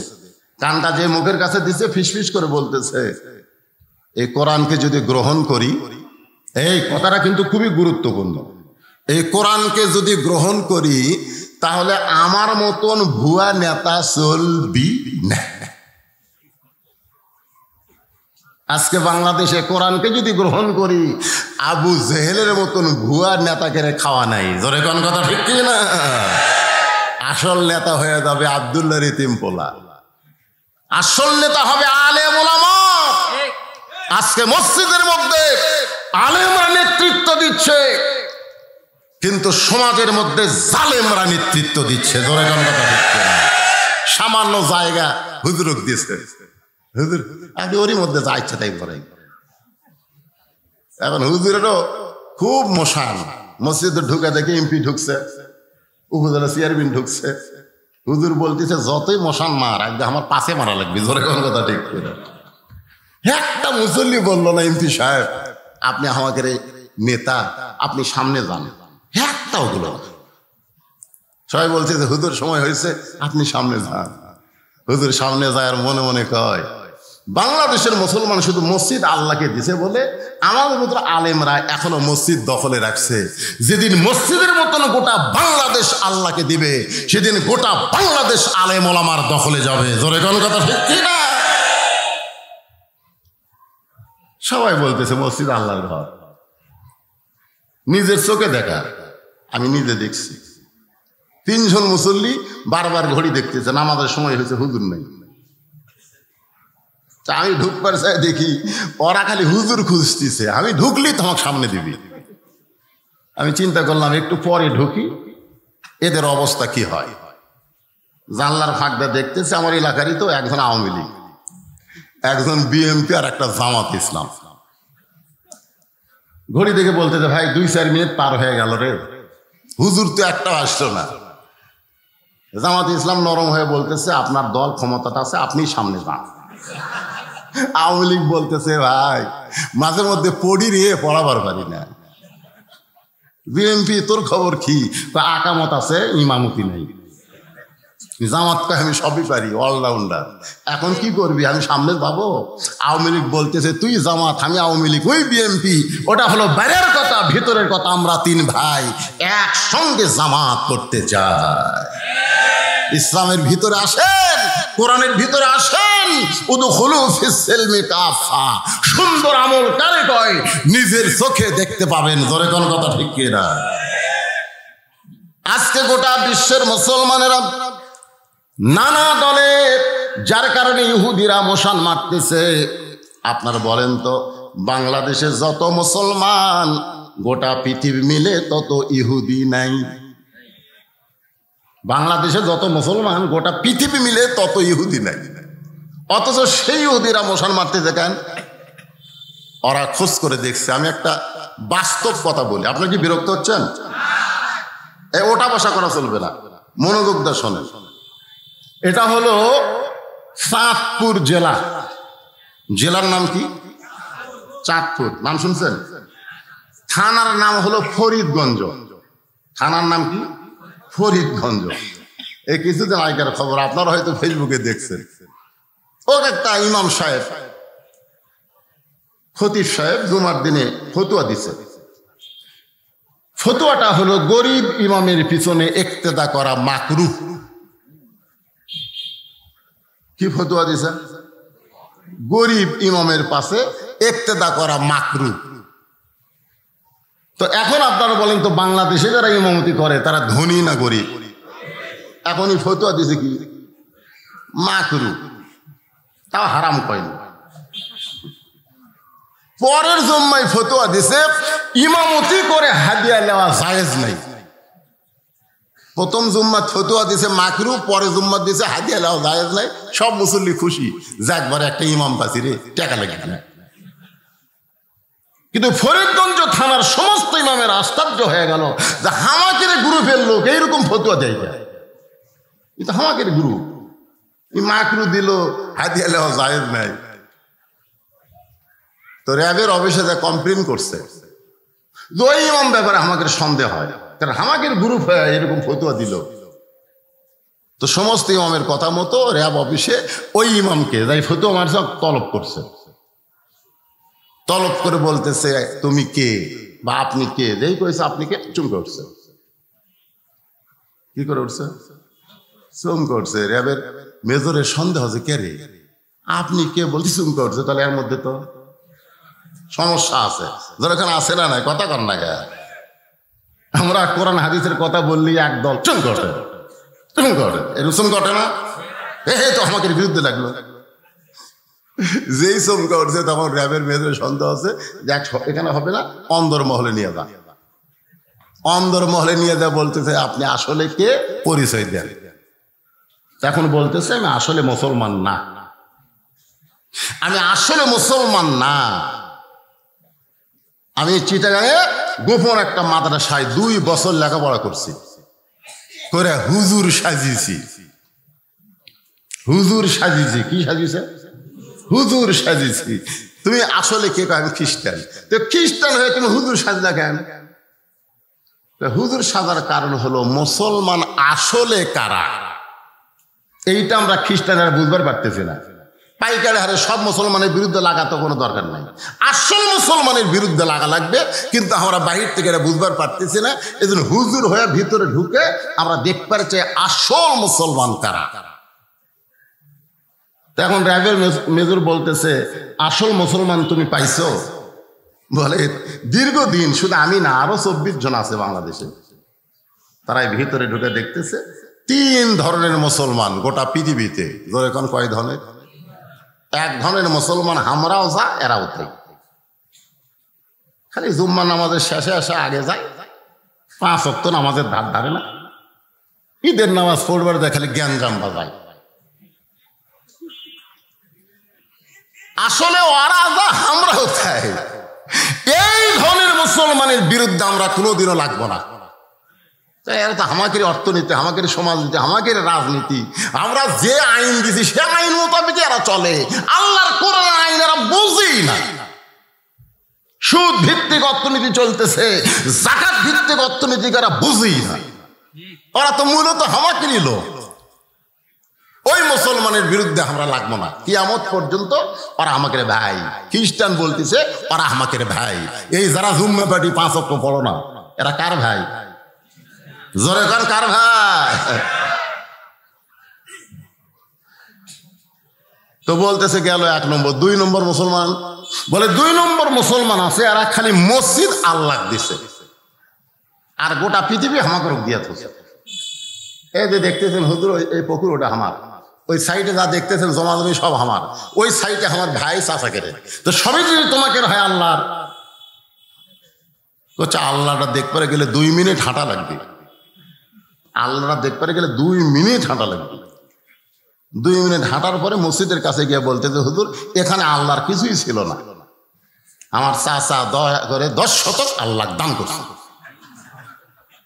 আর আমরা টাকা পয়সা দিয়ে আল্লাহ ঘর বেনা দিছি। ফেরেশতাকে আল্লাহ এটা কোন দেশ, যে দেশে তোমার কিছুই নাই, ওর চাচা দান করলে তুমি পাঁচো ওরা ঘর বানা দিছে। আল্লাহ বলে এই দেশের নামই হলো বাংলাদেশ। যে মুসলমান শুধু মসজিদ আল্লাহকে দিয়ে বাদ বাকি সব আমাদের নামে রাখছে, ওদের বিরুদ্ধে আমরা কিয়ামত পর্যন্ত লাগবো না। কারণ ওরাও আমাকেরই অর্থনীতি, আমাকেরই সমাজনীতি, আমাকেরই রাজনীতি করতেছে। আমাদের রাজনীতি করতে গিয়ে ওরা জীবন দিচ্ছে। আমাদের রাজনীতি, আল্লাহর কোরআনের রাজনীতি যারা করতেছে তাদেরকে মৌলবাদী, জিএমবি, জঙ্গি বলে নানা রকমের রূপান্তর করে তাদেরকে ডিগ্রি দিচ্ছে। জোরে কোন কথা ঠিক কিনা? আর আমাকেরই ভাই, ওরকে বিরুদ্ধে আমরা লাগবো না। তাহলে কয় দল গেল? র্যাবের মেজর বলতেছে 3 দলের কথা বলেছ, 2 দলের কথা বললে আর এক দল কারা? বলে আর এক দল হলো কুল জাল হক ওয়া যাহাকাল বাতিল ইন্নাল বাতিলা কানা যাহুকা। আপনারা কি মনে করতেছেন? এই আপনারা কি মনে করেন খ্রিস্টানেরা কোরআন জানে না? আর এক দল হলো আজিজুল হক, মামুনুল হক। হকের পক্ষে যারা থাকবে বিনা দোষে তাদেরকে দোষী বানায়া আমির হামজার মতন যুবককে জেলের মধ্যে বন্দি করবে। হ্যাঁ, এরা চায় শুধু কোরআনের ওয়াজ করবে না, কোরআন মোতাবেক বাংলাদেশ চালাবে, কোরআন অনুযায়ী আল্লাহর আইন অনুযায়ী চলবে, আল্লাহ যা বলে সেই মোতাবেক মানবে, বলবে, চলবে। ওদের বিরুদ্ধে আমরা কিয়ামত পর্যন্ত। আজকে ফিলিস্তিনের মুসলমান ওই আসল মুসলমান, জোরে কোন কথা ঠিক না? যার কারণে ইসরায়েল লাগছে, বাংলাদেশের বিরুদ্ধেও লাগবে না, ওই সৌদি আরবের বিরুদ্ধেও লাগবে না। কারণ এজিদের দরবারে অনেক মুসলমান ছিল, হোসেনের মুখের মধ্যে লাঠি ঢুকে যখন কৌতুক করতেছে, একটা মুসলমানও মাথা তোলেনি, সব মাথা নিচু করে।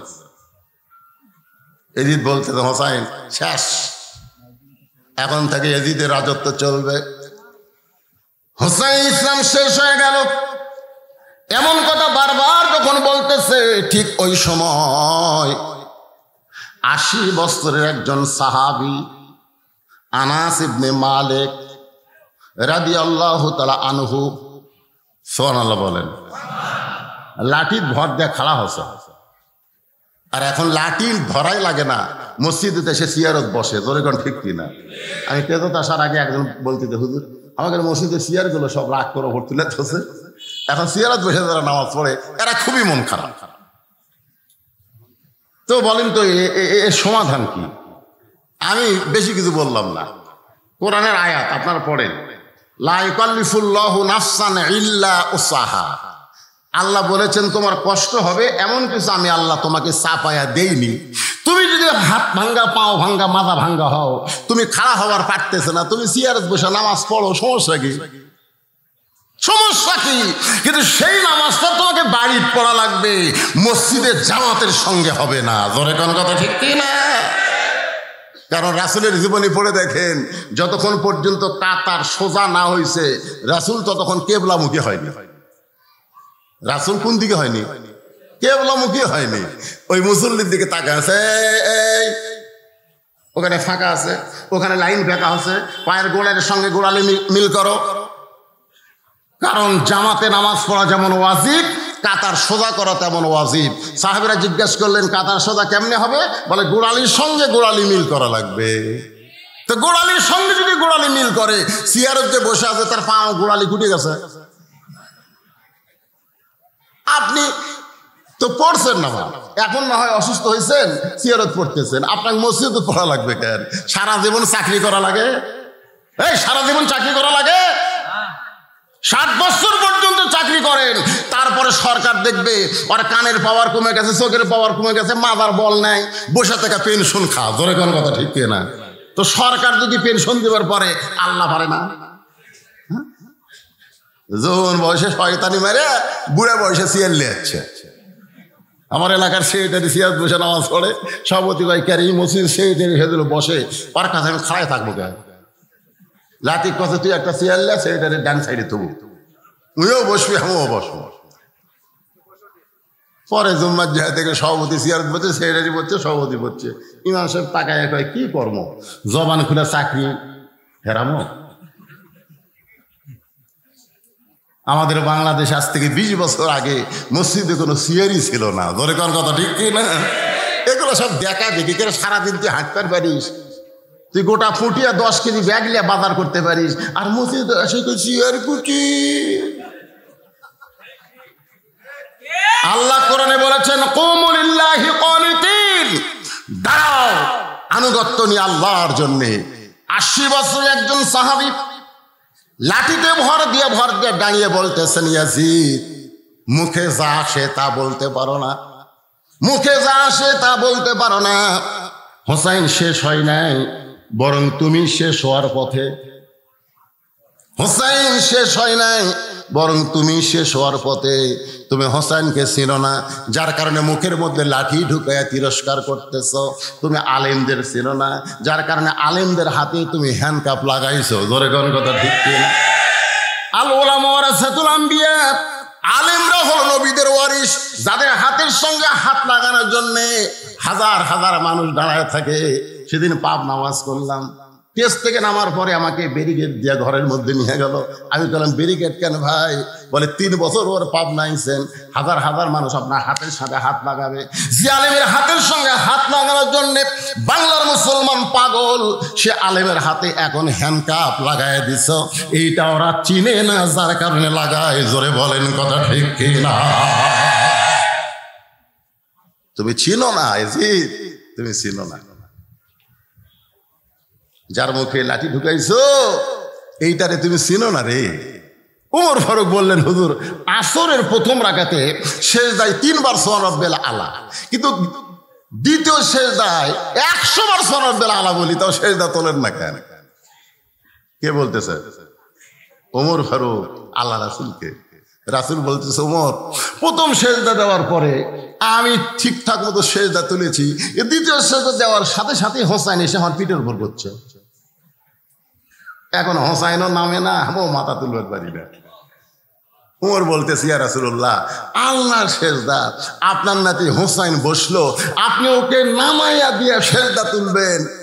আল্লাহ রাসূল বললেন, ওমর, আমি নামাবার চাইছি, কিন্তু নামাজের মালিক আল্লাহ বলেছে, ইয়া রাসূলুল্লাহ, আপনি যেমন হোসেনকে ভালোবাসেন আমি আল্লাহও তেমন ভালোবাসি। যতক্ষণ আপনার পিঠে বসে থাকবে আপনি সেজদা থেকে মাথা তুলবেন না। কেন? কেন? এই হোসাইন বাতিলের সঙ্গে আপোষ করে নাই, হকের পক্ষে নিজের জীবন দিয়ে বুঝায় গেছে ইমানের দাম বেশি, জীবনের কোনো দাম নাই। জোরে কোনো কথা ঠিক না? যারা প্রকৃত মুসলমান হবে তাদের কাছে ইমানের দাম আছে, জীবনের কোনো দাম নেই। আপনি যতই চেষ্টা করেন আপনার জীবন আপনি বাঁচাবার পারবেন না। মাইকেল জ্যাকসন 150 বছর বাঁচার জন্য 10টা ডাক্তার নিয়োগ দিছে। দেহের ডাক্তার, হার্টের ডাক্তার, রক্তের ডাক্তার, কিডনি ডাক্তার, বিশেষজ্ঞ ডাক্তার সব নিয়োগ দিয়েছে। আমি জানি 150 বছর বাঁচি, 49 বছর বয়সেই মরে গেছে। এরে পাগলা, ডাক্তার তো বাঁচাবি। যত চেষ্টা করেন আমি আপনি বাঁচতে পারবো না, তবে একটু চেষ্টা করলে বর্তমান সময়ে আমার ইমানকে আমি বাঁচাবার পারবো। জোরে কোন কথা ঠিক কিনা? এখন আপনারা ইমান বাঁচাবেন না জীবন বাঁচাবেন? চেষ্টা করেন। আল্লাহ তাআলা কোরআনে বললেন ইমান বাঁচার উপায় কি? ইমান বাঁচার সম্পর্কে আল্লাহ বললেন, ইন্নামাল মুমিনুনা আল্লাযীনা ইযা যুকিরাল্লাহু ওয়াজিলাত কুলুবুহুম ওয়া ইযা তুলিয়াত আলাইহিম আয়াতুহু যাদাতুহুম ঈমানাও ওয়া আলা রাব্বিহিম ইয়াতাওয়াক্কালুন।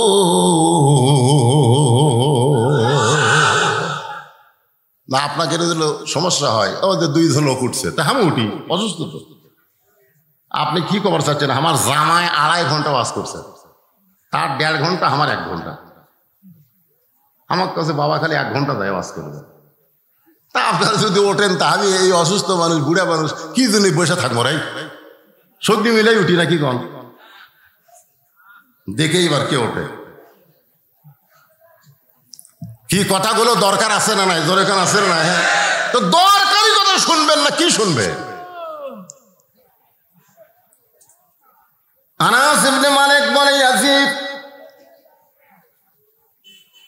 আল্লাহর নবী একদিন সাহাবীদের সামনে বললেন, সাহাবীরা রে, আমি আমার জীবনের একটা গুরুত্বপূর্ণ ঘটনা তোমাদের শোনাতে চাই। সাহাবীরা বললেন, হুজুর, আপনার সব ঘটনাই গুরুত্বপূর্ণ। রাসূল বললেন, আমার জীবনের সবচাইতে গুরুত্বপূর্ণ ঘটনা আজকে ঘটে গেছে। সাহাবীরা শোনার জন্য সবাই ব্যাকুল হয়ে গেলেন। রাসূল বললেন, তাহলে শোনো। আমি মসজিদ নববীর মধ্যে বসে আছি, এমন সময় ফেরেশতা জিবরাইল আমার কাছে আল্লাহর কোরআন এসেছে। সুবহানাল্লাহ। কোরআন দেওয়া নেওয়া যখন শেষ হয়ে গেল, ফেরেশতা জিবরাইল দাইহাতুল কালবি সাহাবীর চেহারায় আমার কাছে বসে থাকলো। এখানে একটা জিনিস আপনারা খেয়াল করবেন, জিবরাইল আসে আল্লাহর হুকুমে, কিন্তু যাওয়ার সময় আল্লাহর হুকুম থাকে না, নবীর হুকুম লাগবে। আল্লাহ রাসূল যাওয়ার হুকুম দেয়নি, জিবরাইল বসে আছে দাইহাতুল কালবি সাহাবীর চেহারায়। ইতিমধ্যে হোসাইন কোথ থেকে দৌড়ে এসে বলে, না, আমি মায়ের কাছে খাবার চাইছি, মা খাবার দেয়নি। আমি তখন বলেছি নানার কাছে যাব। আমার মা বলেছে, নানার কাছে যাস না, তোর নানা ক্ষুধার জ্বালায় পেটে পাথর বাঁধা আছে। তুমি কি মনে করছো আমি তোমার কাছে যাব? এ কথা বলে দৌড়ে এসে দাইয়াতুল কালবি বিশ্বাস করে জিবরাইলের কোলের মধ্যে বসে বলতেছে, নানার সাহাবী, মাঝে মধ্যে আসো, গুদুর গুদুর করে কি যেন কও আর ফসকান দেও। আজকে যখন তোমারে পাইছি, আমি আর তোমাকে ছাড়তেছি না, খাবার দেও। ফেরেশতা জিবরাইল উসমস করতেছে। আল্লাহ রাসূল ইশারাত দ্বারা বললেন, জিবরাইল, আমার নাতি হোসাইন তোমাকে চিনেনি। দাইহাতুল কালবি মনে করে তোমার কোলে বসেছে, এমন করে ওসমস করতেছো কেন? যে তোমার কোলে বসেছো তুমি তাকে চিনো না? আল্লাহ রাসূল বলতেছে, যে তোমার কোলে বসেছে তুমি তাকে চিনো না। আমি আছি নামাজের সিজদায়, ওই হোসাইন আমার পিঠে চড়েছে।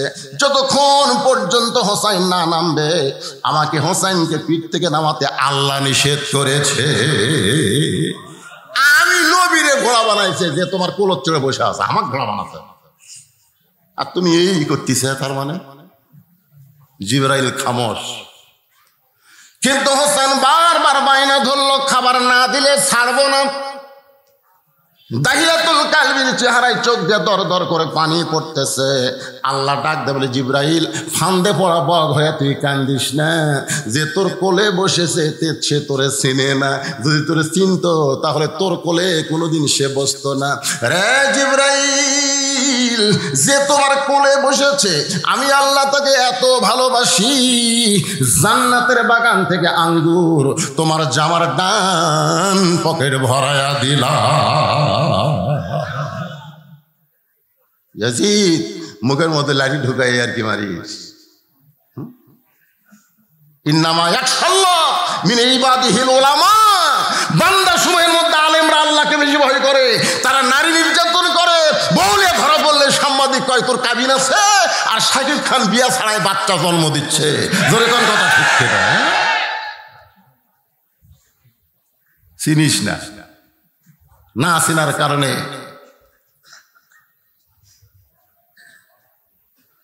এখন পকেটের আঙ্গুর বের করে হোসেনের হাতত দিছে। হোসেন আঙ্গুর পেয়ে নানার কাছে গিয়ে বলতেছে, নানা, এই বেদব জানার না আসে, এই বেদব জানার না আসে। পকেটের মধ্যে আঙ্গুর খেয়ে বসে আছে, তুমি না খাই পেটের পাথর বানছো, আর আমি খাবার চাই দেয় না।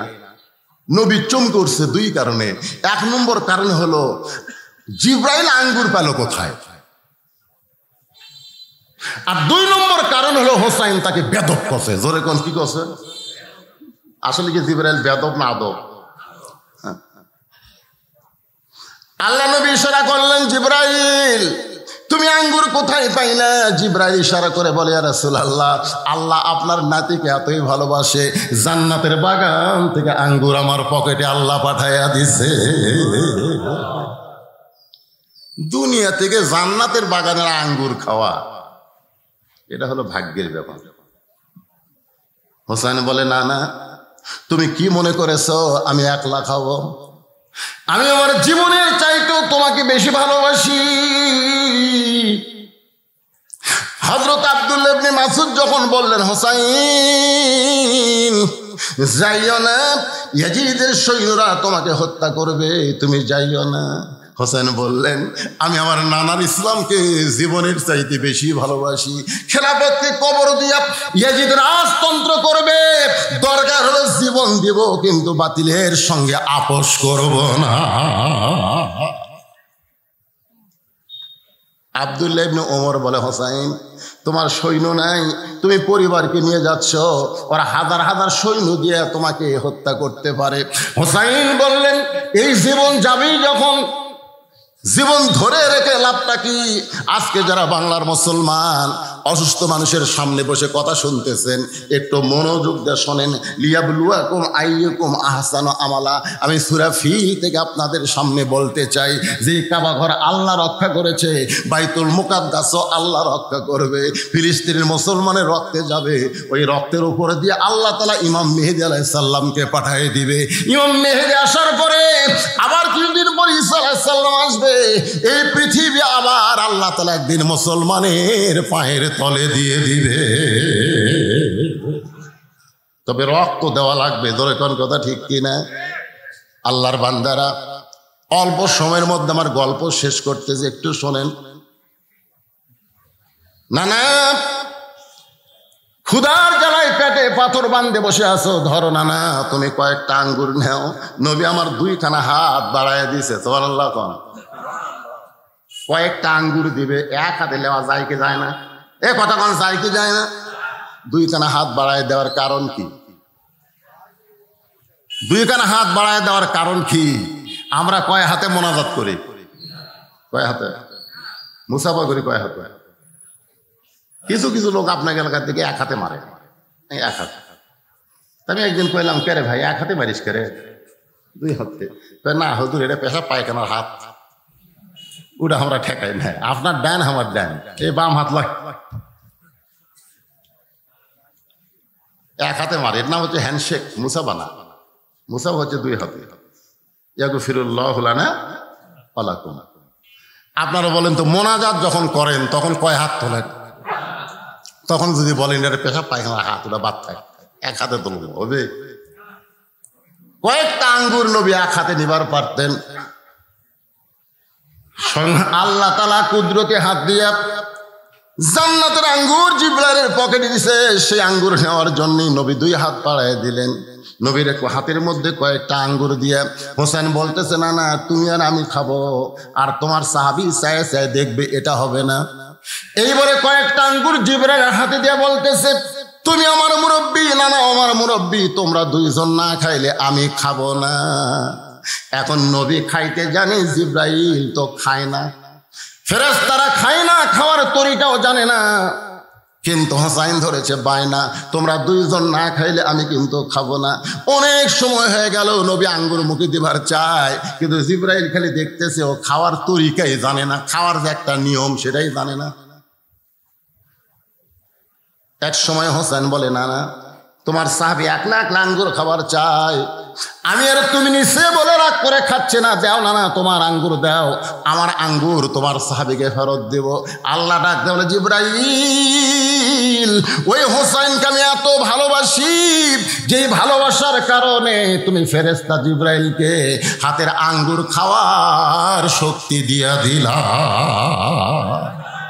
আনাস ইবনে মালিক বলতেছে, যেই হোসাইন জিবরাইলের কাছ থেকে আল্লাহর পক্ষ থেকে জান্নাতের আঙ্গুর দুনিয়াতে পায়, আবার দাওয়াত দিয়ে জিবরাইলকে দাহিয়াতুল কালবি সাহাবীর চেহারায় সুরতে খাওয়ায়, সেই হোসেনের সঙ্গে বেয়াদবি করিস না। আজকে পৃথিবীর মুসলমানকে বলবো, যার যে সম্মান সেই সম্মান তাকে দিতে হবে, সেখান থেকে বেয়াদবি করলেই আল্লাহর গজব আসবে।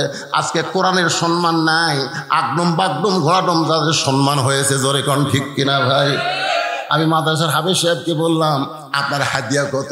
খালি মুস্কি মুস্কি হাসে। যখন দেখলাম হাসতেছে বলতেছে না, তখন আর জোর করে শুনবার চাইলাম না, কারণ এত অল্প হাদিয়া বলতে শরম করতেছে, কারণ বাংলাদেশে তেলের দাম বাড়ছে, চালের দাম বাড়ছে, সব দাম বাইরে গেছে, কিন্তু আল্লাহর কোরআনের শিক্ষা যারা দেয়, খায়রুকুম মান তাআল্লামাল কোরআন ওয়া আল্লামা, তাদের দাম বাড়ে না। কথা কন না কেন, হক কথা বলেন না কেন? কি নির্যাতন, কি নির্যাতন! একই বাজারে প্রাইমারি মাস্টারও যায়, হুজুরও যায়, এর বেতন হলো 9,000, আর বেতন হলো 50,000। হুজুর যায় সিলভারের দিকে যায়, প্রাইমারি মাস্টার কয় আলিফ বা তাসা পড়া, জালিকাল কিতাবুল আরাইবা হুদাল্লিল মুত্তাকিন পড়া, সিলভার খা। আইরে আই টিয়ে নাই ভরা দিয়ে নালে গেল বল আছে, তাই না? দেখে ভোদন না, আমি ইলিশ খাবো রে।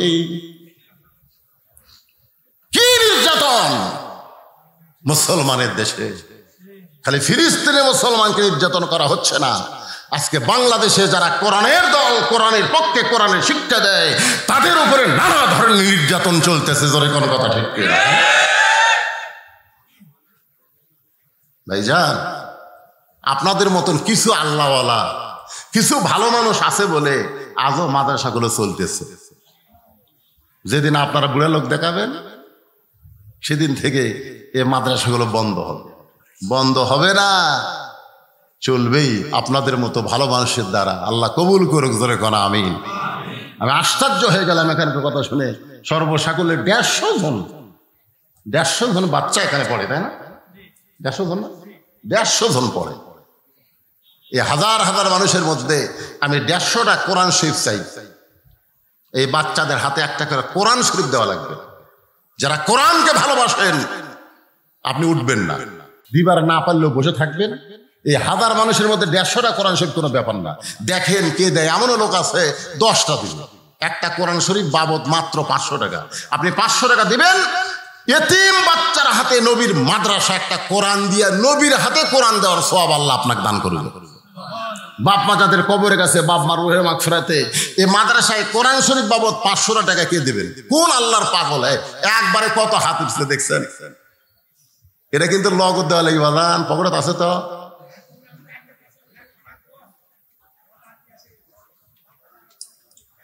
না, আমি কিন্তু কোরআন শরীফ চাচ্ছি না। টাকা হয়, টাকা কোরআন বাবদ 500। এই দেখেন একসাথে কত হাত উঠছে। এদিকে হাত উঠলো না কেন? এই উঠছে, মাশাআল্লাহ মাশাআল্লাহ। আচ্ছা, সবগুলো কি বাকি থাকবে? 2-1টা নগদ দিবি না? এই দেখি তো, নগদ 500 টাকা নোট ওঠেন কে? একজন ওঠেন দেখি। তার দেখা দেখি যত লোক উঠবে প্রত্যেকটা লোক ওটার সওয়াব সে পাবে। এটা কিন্তু উঠে যাওয়ার জন্য না, কোরআন শরীফের টাকা দেওয়ার জন্য।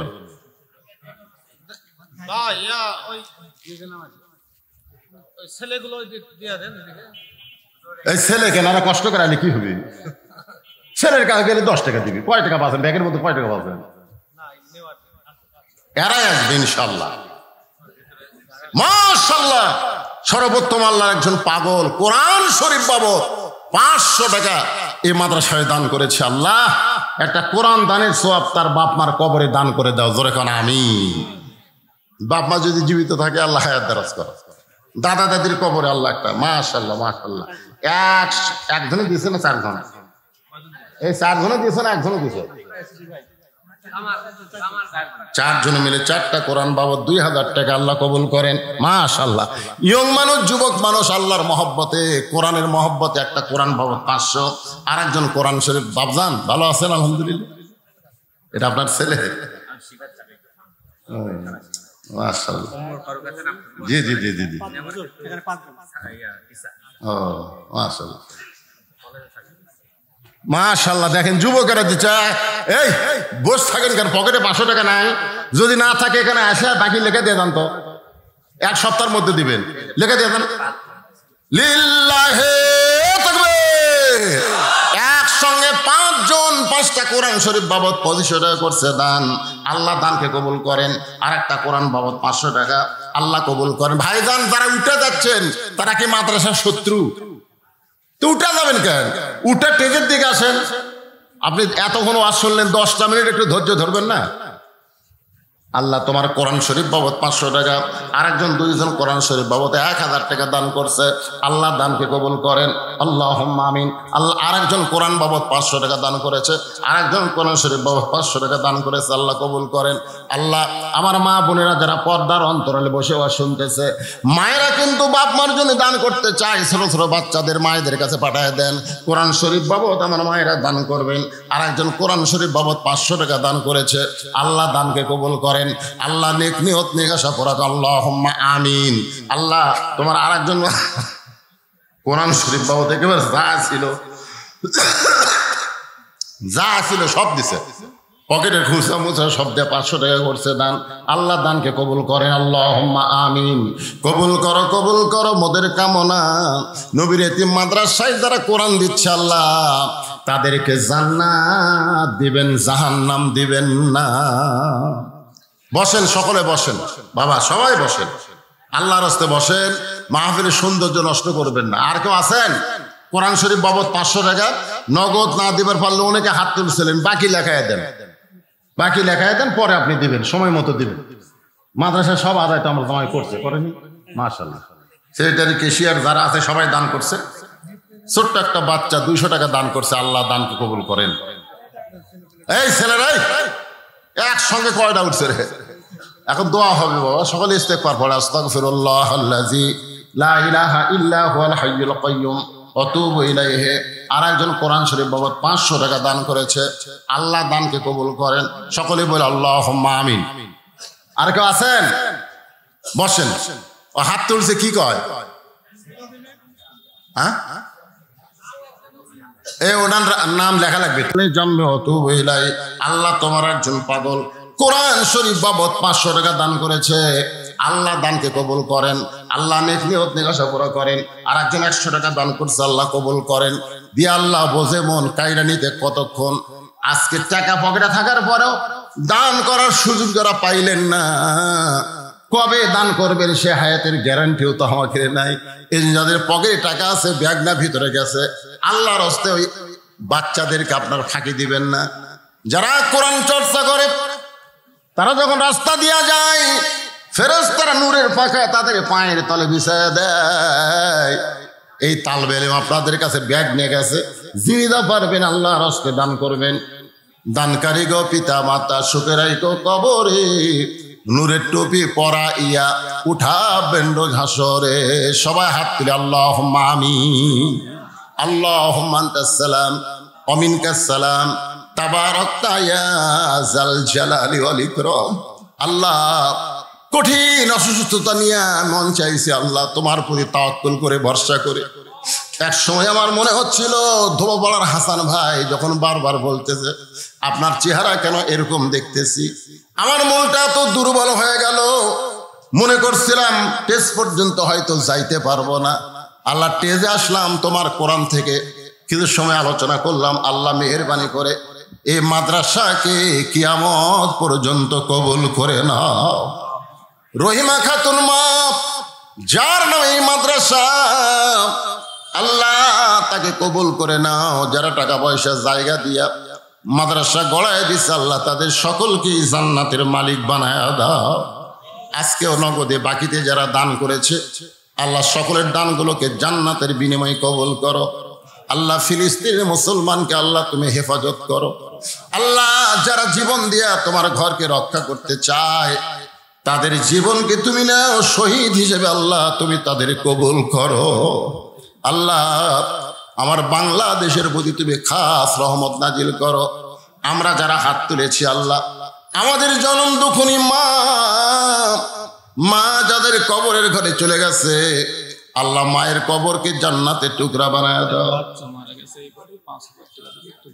আর এক বাচ্চা মারা গেছে, 5000 টাকা দান করে দোয়া করে আল্লাহ বাচ্চাটা বাপ মার জান্নাতের ওসিলা হিসাবে কবুল করে নাও। কারণ বাচ্চারা মারা গেলে তারা জান্নাতি, এই জন্যে ওই বাচ্চার ওসিলায় আল্লাহ বাপ মাকে জান্নাত হিসেবে কবুল করো। জোরে করে আমিন। আমি সহ আমরা যারা বাবা হারাইছি, রব্বির হামহুমা কামা রব্বায়ানি সগীরা। আল্লাহ বাপ মার কবরকে জান্নাতের টুকরা বানাও। মাদ্রাসার তালবে ইলম কি সুন্দর জানাজার নামাজ দেখালো, তাদের হাতের লেখা দেখালো। আল্লাহ তিনজনের মাথায় পাগড়ি দেওয়া হলো। মাদ্রাসার মহতামিম, মাদ্রাসার ওস্তাদ, মাদ্রাসার তালবেলিম, মাদ্রাসার সভাপতি, সহসভাপতি, কেশিয়ার, সেক্রেটারি, মাদ্রাসার দাতা সদস্য, আল্লাহ সকলকেই জান্নাতি হিসাবে কবুল করো। আজকের মাহফিলের সম্মানিত সভাপতি, সহসভাপতি, আজকের মাহফিলের প্রধান অতিথি, বিশেষ অতিথিদের আল্লাহ তুমি কবুল করো। আল্লাহ কে কোন নিয়ত করে হাত তুলেছে আল্লাহ সকলের নেক নিয়ত, নেক আশাকে তুমি কবুল করো। আল্লাহ আল্লাহ মেহেরবানি করে আমাদের চাওয়াকে কবুল করো। আমি অসুস্থ, আমার মতো যারা অসুস্থতা নিয়ে হাত তুলেছে আল্লাহ সকলকে সুস্থতার নিয়ামত তুমি দান করে দাও। আল্লাহ এই মিডিয়া ভাইদেরকে তুমি কবুল করো। এদের মিডিয়া যেন ইসলামের জন্য, কোরআনের জন্য, ইসলামী আন্দোলনের জন্য আল্লাহ তুমি কবুল করো। হক কথাগুলো যারা প্রচার করতে পারে আল্লাহ তেমন ইমানের শক্তি এদেরকে দান করো। এদের কামাইকে তুমি হালাল কামাই হিসাবে কবুল করে নাও। যে চ্যানেল এখনো চালু হয়নি আল্লাহ তার চ্যানেল চালু হওয়ার ব্যবস্থা করে দাও। আল্লাহ সকলে সাবস্ক্রাইব বাড়ায় দাও। গান বাজনা থেকে বাংলার যুবকগুলো যারা মিডিয়ার প্রতি আকর্ষিত হয়, ওয়াজের প্রতি, কোরআনের প্রতি, তাফসিরের প্রতি আল্লাহ কবুল করে নাও। আল্লাহ সুবহান রাব্বিকা রাব্বিল ইজ্জাতি আম্মা ইয়াসিফুন ওয়া সালামুন আলাল মুরসালিন ওয়ালহামদুলিল্লাহি রাব্বিল আলামিন ওয়াজাল আখিরাতি কালিমাতুন ইনদা